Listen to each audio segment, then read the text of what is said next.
Bonjour, c'est un grand honneur pour moi que d'être présent aujourd'hui et d'avoir la responsabilité d'ouvrir cette journée. Donc je remercie avec beaucoup de gratitude l'École nationale des supérieure des sciences de l'information et des bibliothèques, ainsi que la bibliothèque municipale de Lyon. Je voudrais commencer par deux souvenirs. Le premier souvenir, c'est une conversation avec Henri-Jean Martin dans la bibliothèque d'Alexandrie, la nouvelle, pas l'ancienne, mais elle aurait pu se situer également dans ce cadre. C'était à l'occasion de cette double ouverture de la BNF et de la Bibliotheca Alexandrina au début des années 2000. Et je me souviens d'une très longue conversation avec Henri-Jean Martin lors de l'une des pauses du colloque où je lui ai parlé un petit peu de mes projets, de mes rêves, de mes dessins pour les années qui suivaient. Et je lui avais demandé, Monsieur Martin, est-ce que vous pensez qu'un projet comme celui des lieux de savoir a sa raison d'être, est réalisable, ou est-ce que c'est une utopie? Et lui m'avait répondu c'est complètement irréalisable, mon vieux, et c'est une utopie absolue, mais allez-y, lâchez-vous. Et le second souvenir, c'est quelques années plus tard, avec Jean-Marc Chatelain, nous avions été convoqués aimablement, entre guillemets, par Henri-Jean Martin chez lui, près de la gare du Nord. Donc il nous avait reçus avec son épouse, ils étaient tous les deux assis côte à côte. Et Martin nous a dit avec son ton professoral, bon, je vous ai fait venir tous les deux parce que vous n'êtes pas trop... Enfin, je veux dire, vous n'êtes pas trop bête, vous n'êtes pas trop stupide, mais il employait un autre mot que vous devinez aisément.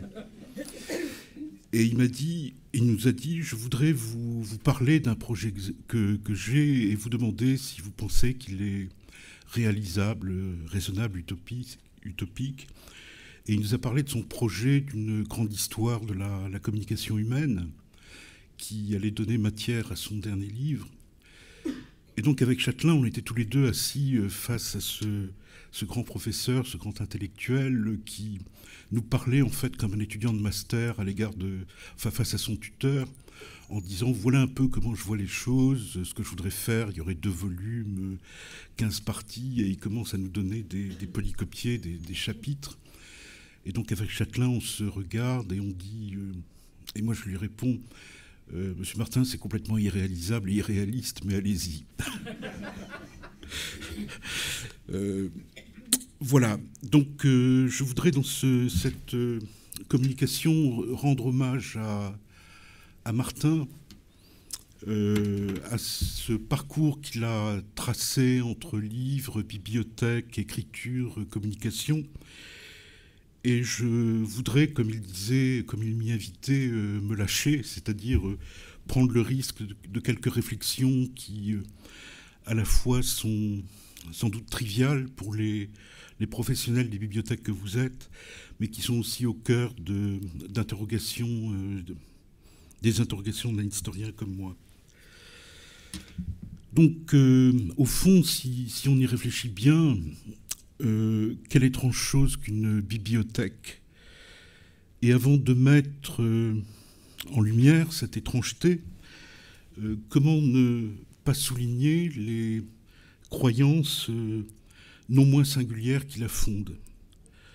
Cet objet quadrangulaire, parallélipédique, qui se prête au feuilletage, écrit à la main ou imprimé, cet objet qu'est le livre dans notre tradition, dans notre culture, le livre que d'autres ont connu comme une tablette d'argile, comme un rouleau de papyrus, de soie ou de parchemin, comme un fragile assemblage de lamelles de bambou, et que l'on découvre aujourd'hui comme un film de lumière et de signes qui glissent à la surface de nos tablettes tactiles. Pour des anthropologues venus de Sirius ou de l'EHESS, ce qui est peut-être la même chose, quelle étrange chose qu'un livre. comme un fétiche africain, comme un eidolon grec, comme un tombeau, comme un miroir, comme une carte, comme un portrait. Le livre présentifie l'absent. Il donne accès à une autre dimension, à un autre temps, à un autre lieu, à une autre voix. Il donne accès à l'altérité, à l'autre. Il est cet appareil extraordinaire à matérialiser et objectiver de la voix, du chant, de la pensée, de la mémoire, du savoir et du silence parfois.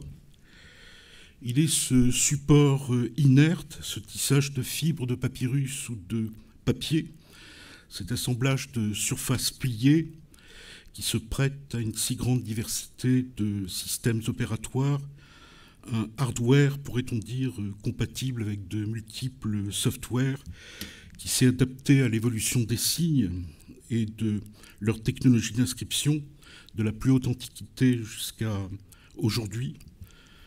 Un support qui se prête indifféremment à la pluralité des langues comme des savoirs et des genres discursifs.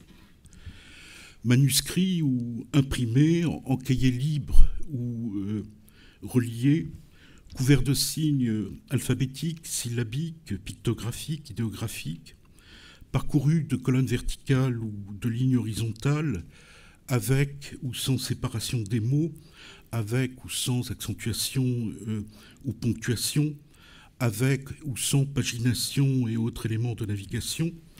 Le livre, dans les traditions de l'Occident, de l'Orient, de l'Extrême-Orient, n'a au fond que peu évolué, même si l'on prend en compte les nouvelles tablettes de lecture qui pérennisent le support des écritures éphémères antiques, tout en permettant virtuellement les gestes du feuilletage et la représentation du texte comme un millefeuille dont on creuse la stratigraphie.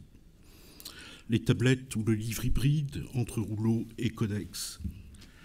Donc l'inscription sur ce support, qu'elle soit manuscrite, mécanique ou numérique, a le pouvoir extraordinaire d'externaliser, de matérialiser, d'objectiver de la voix, de la pensée, du discours, des idées, des sentiments et du savoir.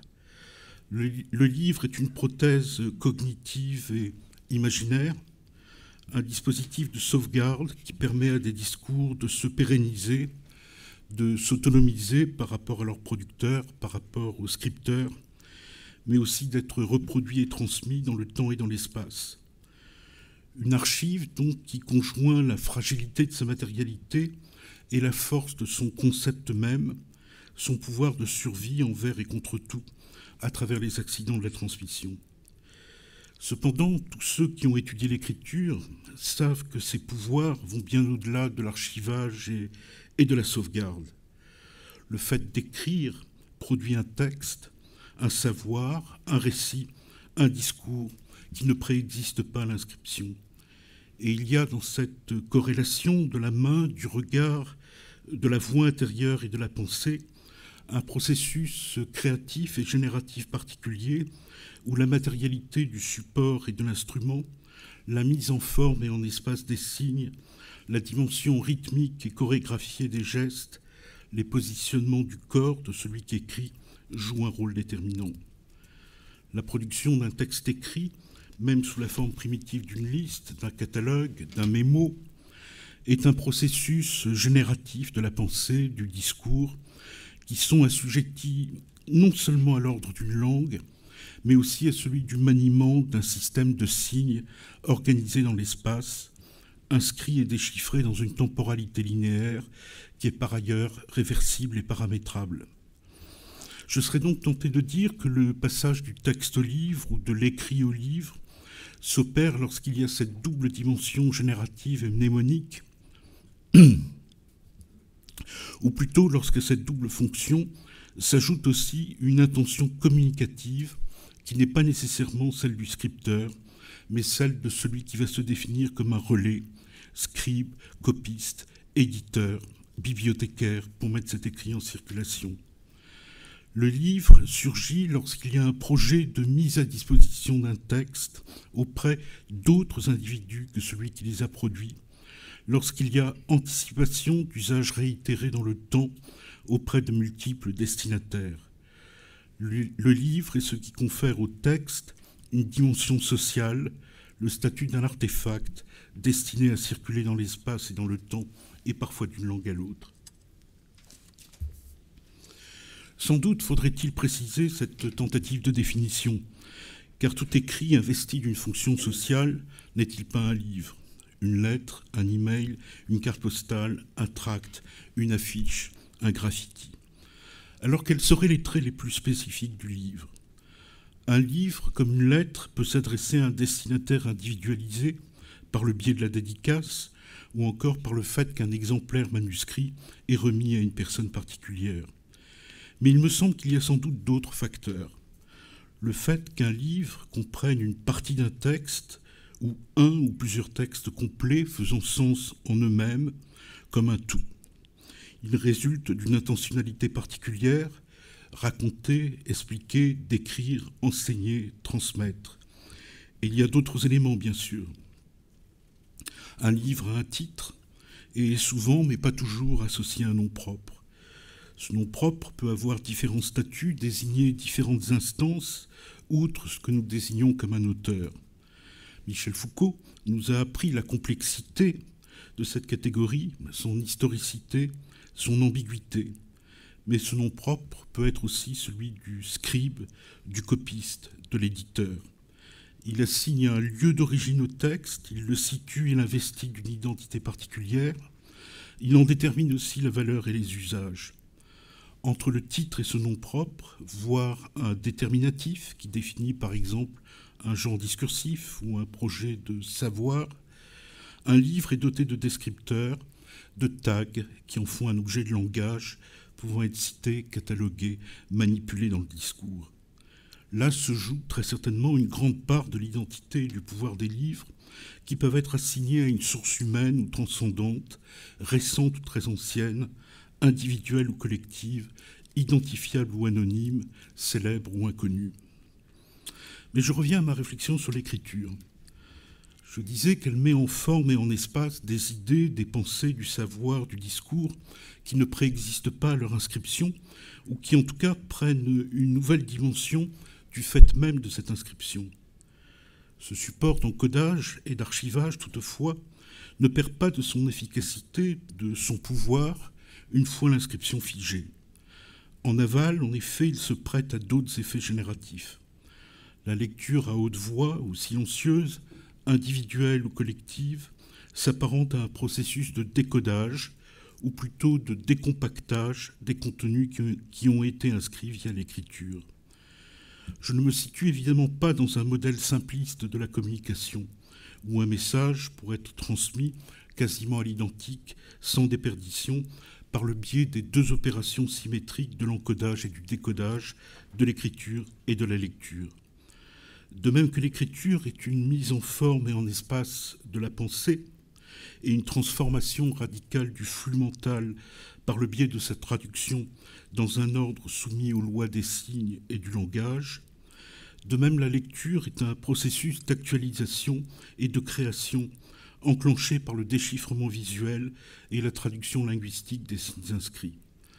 L'intentionnalité de l'auteur est un mythe qui n'a pas résisté aux vagues de la nouvelle critique, du structuralisme et du postmodernisme, tant il est avéré que tout discours, toute pensée écrite, obéissent à des règles propres qui sont d'abord celles du langage, ouvrant un espace de polysémie et des latitudes d'interprétation qui excèdent ce que l'auteur a voulu ou pu exprimer. Lire un texte, c'est donc un processus actif de construction d'un sens qui entre en résonance avec les savoirs, l'imaginaire, la langue du lecteur. Il en va du sens des textes comme du sens de la musique ou de toute création artistique qui, bien qu'obéissant à des codes formels, ne permettent pas la transmission automatique d'un sens prédéterminé, préexistant, résultant d'une intention qui aurait autorité sur la réception de l'œuvre. Ce travail actif, créatif, digressif, imprévisible et imaginatif de la réception s'appuie sur l'interprétation des sons et du temps dans lequel la musique, des formes, des couleurs et des volumes dans le cadre des arts visuels, du discours écrit dans le cas des textes. Je ne fais que dérouler ici un ruban de banalité, mais permettez-moi de poursuivre un instant encore cette réflexion. Sans cette imprévisibilité, ces bifurcations de l'interprétation et de la réception, il n'y aurait au fond aucune tradition de savoir ou de réflexion possible. On serait dans l'ordre de la répétition pure et simple de la voix de son maître. C'est parce que des textes sont mal lus, mal compris, mal interprétés, qu'ils inspirent à leurs lecteurs des idées nouvelles, des questions, des réponses, des critiques, des reformulations, des prolongements, voire des déplacements radicaux. Tout cela procède du contresens, de la distraction, du malentendu, de l'association d'idées, du rebond sur les mots, les énoncés, les idées d'un autre. Au fond, le pouvoir des textes écrits repose largement sur ces effets centrifuges et digressifs, sur ces connexions improbables et ces déplacements constants. L'histoire des savoirs, dans leur dimension sociale, politique, institutionnelle, spirituelle, est pour une large part celle des dispositifs qui visent à encadrer, à circonscrire, à brider cette liberté créative et digressive. Ces dispositifs s'appuient sur les commentaires autorisés, sur l'école, ses exercices et ses examens, sur les concours de recrutement, sur les consensus académiques et disciplinaires qui délimitent le champ du dissible et du pensable, des énoncés qui sont socialement acceptables dans un domaine, dans un lieu de savoir. Nous savons tous, depuis Foucault et Bourdieu, comment les institutions contraignent, façonnent et structurent le champ intellectuel, l'assujettissent parfois à la loi de la reproduction et de l'interprétation littérale, sous peine de stigmatisation et d'exclusion. Et pourtant, comme Michel de Certeau, dans l'Invention du quotidien, déjà présent dans l'exposé d'ouverture, nous pensons que les grilles et les frontières, les interdits et les intimidations ne sauraient brider la part de liberté des lecteurs, rendre leurs déplacements tactiques et buissonniers imprévisibles et créatifs. Par les associations d'idées, les sauts d'attention, les contresens créatifs, les simplifications, les ellipses, les analogies, la lecture d'un livre génère une pluralité de sens où les harmoniques intimes et personnelles se fondent dans les savoirs préalablement acquis, dans la diversité de leurs formes individuelles. Tel est donc le pouvoir des livres, celui de nous connecter à des voix, à des pensées, à des idées, à des visions qui ne sont pas les nôtres, mais que nous nous approprions par le biais d'une traduction créative dans notre propre langage, dans notre propre pensée. J'évoquais pour commencer l'étrangeté de l'idée de la bibliothèque. La bibliothèque, ce lieu où l'on réunit, où l'on archive, où l'on range des livres. La bibliothèque suppose que l'on ait reconnu préalablement les pouvoirs particuliers des livres qui sont multiples. Outre les pouvoirs psychagogiques que je viens d'évoquer, il y a par exemple des pouvoirs symboliques qui délimitent le champ social, économique, institutionnel et culturel de celui qui les exhibe dans un espace privé ou de représentation. Mais l'un des points d'origine de la bibliothèque se situe au moment où l'on prend conscience de ce que produit la juxtaposition, l'accumulation, la collection des livres.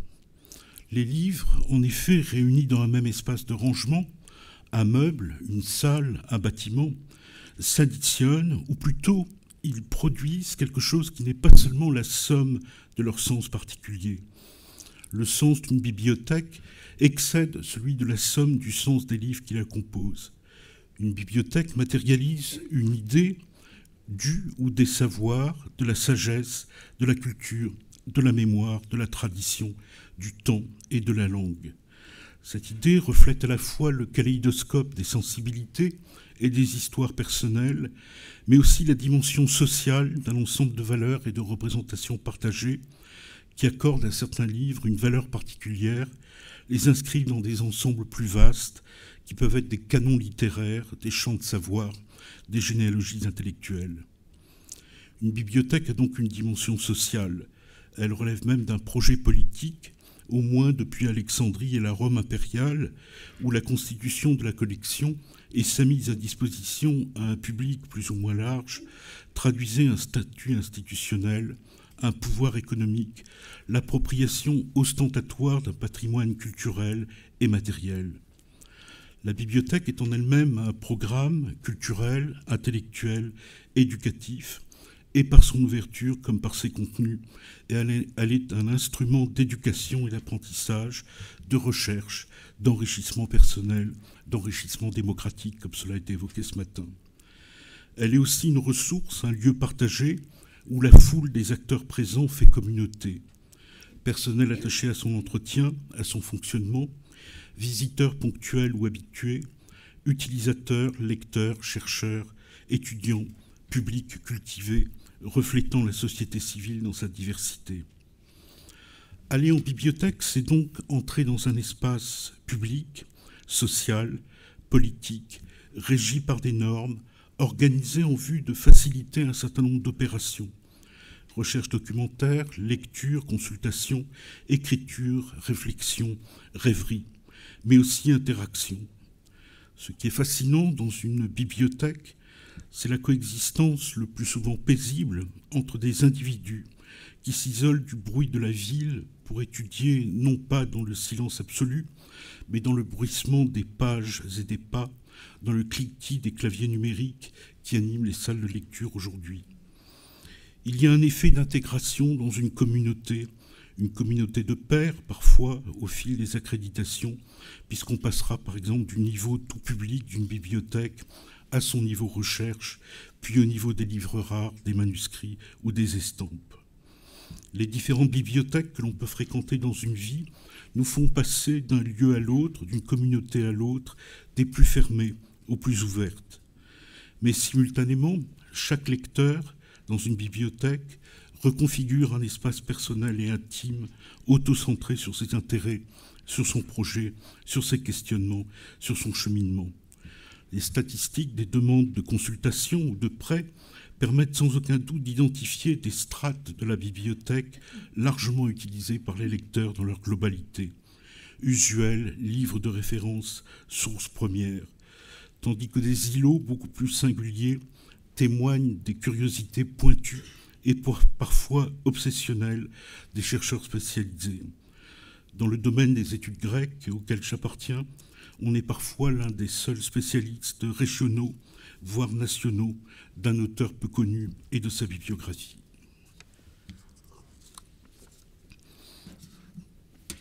La bibliothèque est donc à la fois un espace partagé et social et un espace intime. Nous avons tous nos bibliothèques personnelles à l'intérieur des grandes bibliothèques que nous partageons avec les autres, nos repères, nos habitudes, nos points de départ, nos styles de lecture. Les bibliothèques doivent être pensées comme des lieux interdimensionnels, imbriqués par de multiples jeux d'échelle qui font communiquer l'intérieur et l'extérieur, l'intime et le social, et qui prennent de multiples formes, de l'archipel au continent, du fleuve à l'océan, des lieux de vision surplombantes aux plongées vertigineuses dans la stratigraphie des traditions savantes. Regardons certaines de ces différentes échelles des bibliothèques dans lesquelles nous évoluons. Le fichier bibliographique, le catalogue, les notes de lecture, les livres sur la table de travail, les livres dans la bibliothèque personnelle, les livres dans les bibliothèques successivement ou simultanément fréquentées, les livres qui définissent un champ disciplinaire, la bibliothèque comme causa intellettuale et comme concept, la bibliothèque du web, enfin, comme océan. On passe donc du plus concret au plus abstrait, on passe des fiches au web, on passe des métadonnées bibliographiques aux notes de lecture, aux livres, aux textes, au savoir. Les citations et les références bibliographiques dans les textes de savoir renvoient simultanément à ces différentes bibliothèques. Cela me conduit à une réflexion sur l'organisation de la bibliothèque, sur la bibliothèque comme espace ordonné.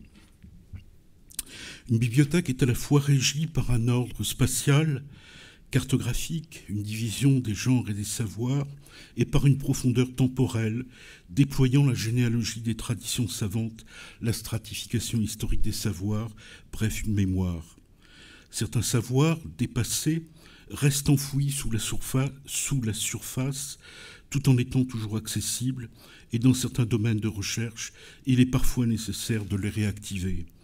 D'autres savoirs, en revanche, sont plus récents, plus actuels. Les livres les plus récents, cependant, peuvent renvoyer aux livres plus anciens d'une manière verticale, comme une arborescence de racines plongeant dans l'humus de la bibliothèque, car un même livre peut s'appuyer sur des dizaines de livres et d'articles antérieurs. La bibliothèque est-elle une map monde ou une carte routière où chaque lecteur tracerait son propre parcours, un parcours de livre en livre, avec des livres carrefour, des livres cul-de-sac, des livres étapes courtes ou longues, des livres où l'on ne fait que passer, des livres où l'on s'arrête, parfois pour toujours, des livres tremplins, des livres sable mouvant. Travailler en bibliothèque, c'est choisir un point d'entrée, une fiche de catalogue, un titre, une question, qui conduit vers un premier livre ou une revue. Qu'il soit ancien ou récent, ce livre peut être une balise stable et permanente à laquelle on va s'ancrer pour quelques heures de lecture ou un point de départ, un relais. Étudier le travail en bibliothèque, c'est s'intéresser donc à des parcours dans les salles et les rayonnages lorsque c'est possible, mais aussi à des formes de mobilité multidimensionnelle, à la fois à travers le temps, l'espace géographique, mais aussi les champs de savoir. Certains parcours de chercheurs peuvent être limités dans le temps et dans l'espace disciplinaire. D'autres peuvent être circulaires, expérimentaux, procédant par sondage ou systématique, en choisissant de prospecter tout un champ de savoir à une époque donnée. Certains lecteurs restent dans un champ circonscrit, d'autres sont nomades et se déplacent sur des longues distances à travers le temps, l'espace et les champs de savoir. Qu'est-ce qu'un parcours de lecture ? Il faudrait évidemment distinguer la lecture intensive, la lecture extensive, selon que l'on s'arrête sur un livre pour le labourer ou que l'on passe de livre en livre pour prospecter un terrain. Comment passe-t-on d'une lecture à une autre, de la consultation d'un livre à un autre ? On peut utiliser des tables d'orientation comme les bibliographies de certains ouvrages faisant autorité. On peut utiliser des fichiers, des bibliographies thématiques, grands bassins de rassemblement des bibliothèques antérieures. On peut aussi arrêter la lecture d'un texte à partir d'une note de bas de page et aller rechercher l'article ou le livre qui lui-même renverra à d'autres textes antérieurs, mais qui procéderait ainsi. Et on sait très bien que déplier, déployer chaque référence contenue dans les notes de bas de page ou de fin de volume d'un ouvrage conduirait à des parcours infinis et à une lecture interminable. Un lecteur savant peut choisir de partir de l'ouvrage le plus récent qui marquera un terminus ante quem et qui pourra donc le renvoyer à un grand nombre de références plus anciennes. Mais quelle est la profondeur temporelle de ce livre ? Un livre plus ancien, par exemple datant par exemple d'une époque où l'érudition connaissait d'autres normes, peut conduire à des ressources rares et méconnues. Et dans mon domaine, des livres du XVIIe, du XVIIIe siècle sont parfois extraordinairement précieux. Les fiches de communication des livres, les fiches d'emprunt, mais aussi les textes d'un chercheur écrit à partir de ses lectures, en particulier les notes de bas de page avec les références bibliographiques, permettraient ainsi de dessiner les graphes des parcours intellectuels qui ont relié des textes, avec des lectures nodales et des lectures périphériques, les lectures qui articulent et celles qui bornent, celles qui sont fondamentales et celles qui sont inattendues. Un article scientifique, un livre, garde la trace de ses parcours, de ses graphes. Il n'en reflète plus nécessairement le déroulé empirique, le fil temporel, puisque le travail d'écriture réorganise désormais les matériaux recueillis en bibliothèque. Creusons un instant l'idée de ces graphes de parcours de lecture. Prenons le cas d'un chercheur comme Henri-Jean Martin, dans la diversité des bibliothèques qu'il a fréquentées dans sa vie, de la Bibliothèque nationale aux bibliothèques de lecture publique de son quartier dans les dernières années de sa vie. Il serait intéressant de tracer la carte des citations et des références bibliographiques, article par article, livre après livre. Quelles sont les références bibliographiques qui se retrouvent au fil de ces publications ? À quel moment et pour quelles raisons une nouvelle référence bibliographique apparaît-elle ? Qu'introduit-elle de nouveau ? Que signifie la disparition de certaines références bibliographiques ? On le voit, ce graphe de lecture comporterait plusieurs dimensions. Une dimension topographique et géographique, par exemple les déplacements impliqués dans une bibliothèque en libre accès, les voyages d'une bibliothèque à l'autre, dans une même ville, dans le même pays, dans des pays différents, mais aussi les parcours qui, par le biais de sources, par le biais de bibliographies, privilégieraient des livres que l'on pourrait appeler des gares de triage, où des bibliothèques entières peuvent être condensées, ordonnées et signalées. Il serait intéressant également d'étudier la dimension temporelle de ces graphes. Est-ce que les mêmes fiches de lecture sont utilisées de manière récurrente? À quel rythme? Avec quelles interruptions? Une étude au niveau de l'œuvre du savant, de l'œuvre tout entière du savant concerné. À quel moment de nouvelles références biographiques apparaissent-elles? Il serait dès lors intéressant de comparer les graphes des différents lecteurs dans une même bibliothèque et à une même époque. Quels sont les points d'entrée partagés? Quels sont les itinéraires qui se recoupent? Quels sont les livres carrefours? J'imagine que pour les étudiants en lettres de ma génération, Roland Barthes, Althusser, Foucault, Lyotard, Derrida étaient parmi les principaux livres carrefours. Mais aussi quels sont les fils de lecture complètement singuliers qui font la singularité d'un chercheur.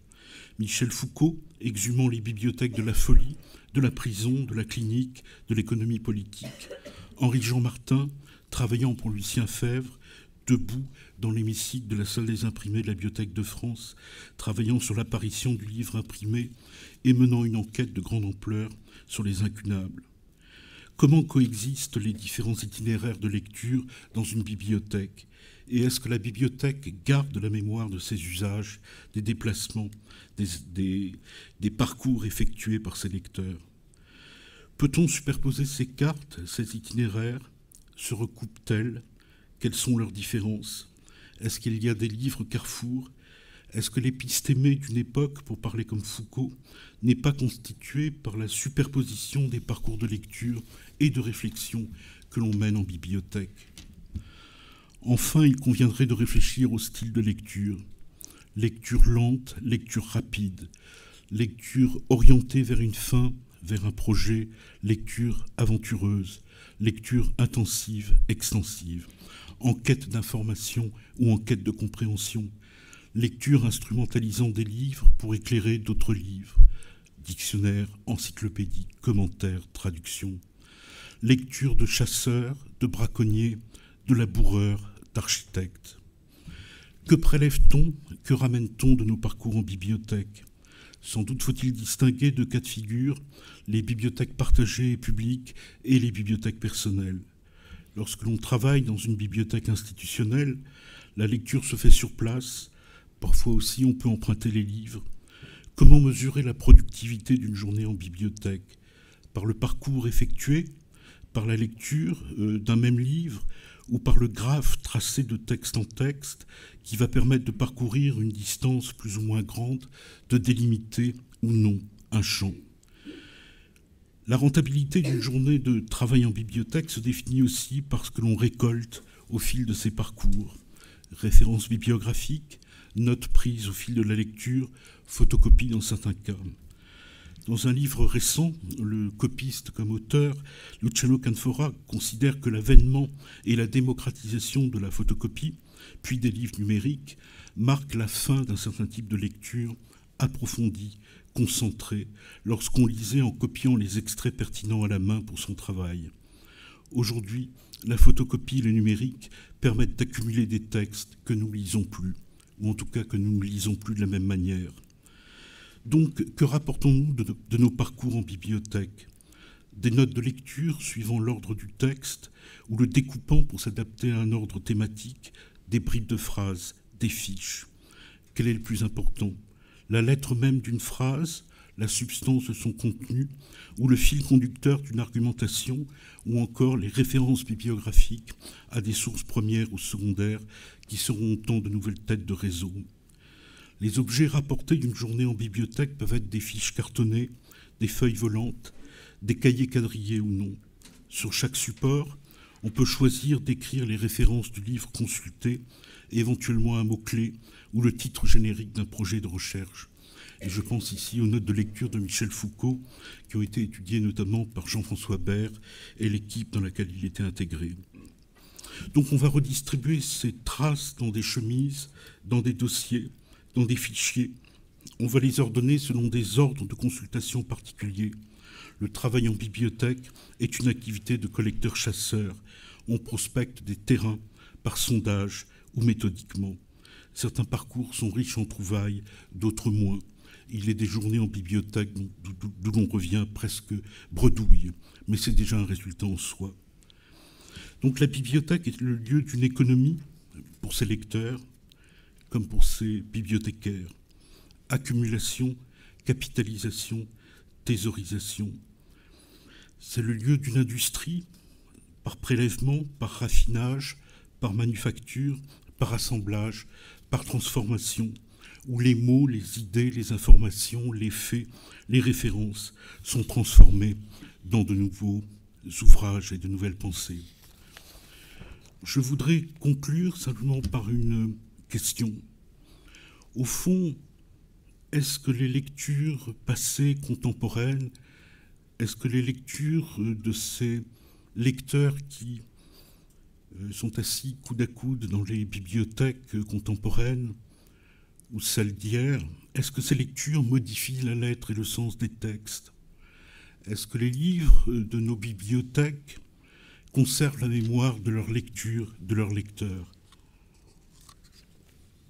Et est-ce que les lectures d'un même texte vont peu à peu influer sur sa littéralité et son sens? Est-ce que les lecteurs changent le sens des livres? Je terminerai donc par cette réflexion. Au fond, ce sont peut-être les lecteurs qui écrivent les bibliothèques d'aujourd'hui par les graphes de leur parcours matériel, intellectuel, onirique, par les signes énigmatiques qu'ils laissent parfois sur les marges des livres, au grand désespoir des bibliothécaires et des lecteurs qui viendront après, et que l'on peut qualifier d'autant de balises, de lignes d'errance. Je vous remercie.